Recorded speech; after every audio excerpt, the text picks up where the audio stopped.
Dabhoi મહેદવિયા high school ખાતે છેલ્લા 7 વર્ષથી હઝરત મુહમ્મદ મુસ્તફાના જન્મદિવસ 12મી રબીઉલ અવ્વલ ઈદે મિલાદુન્નબીના પ્રસંગે જમિયત ઉલમાએ હિન્દ ડભોઈ સંચાલિત યુનિટી ફાઉન્ડેશન ડભોઈ અને Lions club of Baroda blood બેંકના સંયુક્ત ઉપક્રમે બ્લડ ડોનેશન કેમ્પનું આયોજન કરવામાં આવ્યું હતું, જેમાં આશરે 150 ઉપરાંત દાતાઓએ બ્લડનું દાન કર્યું હતું. વર્ષોથી જમિયત ઉલ્લાએ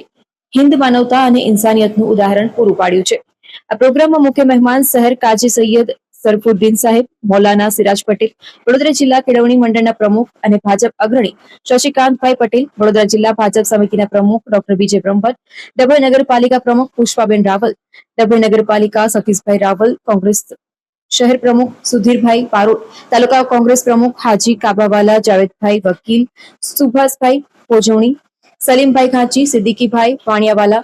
કુનાલભાઈ કોર્પોરેટર, સઈદભાઈ લોટવાલા, જમીલભાઈ ચંબુસરિયા. આ પ્રોગ્રામને સફળ બનાવવા માટે જમિયત ઉલમાએ હિન્દના પ્રમુખ હાફિઝ ઝાકરિયા અતરવાલા, ઉપપ્રમુખ હાજી નિસારભાઈ, હાજી હનીફભાઈ ખત્રી, જનરલ સેક્રેટરી હાફિઝ ઇલિયાસ અતરવાલા, હાફિઝ રિઝવાન લકી, શકીલભાઈ ડફુ, મકબૂલભાઈ મુલ્લા,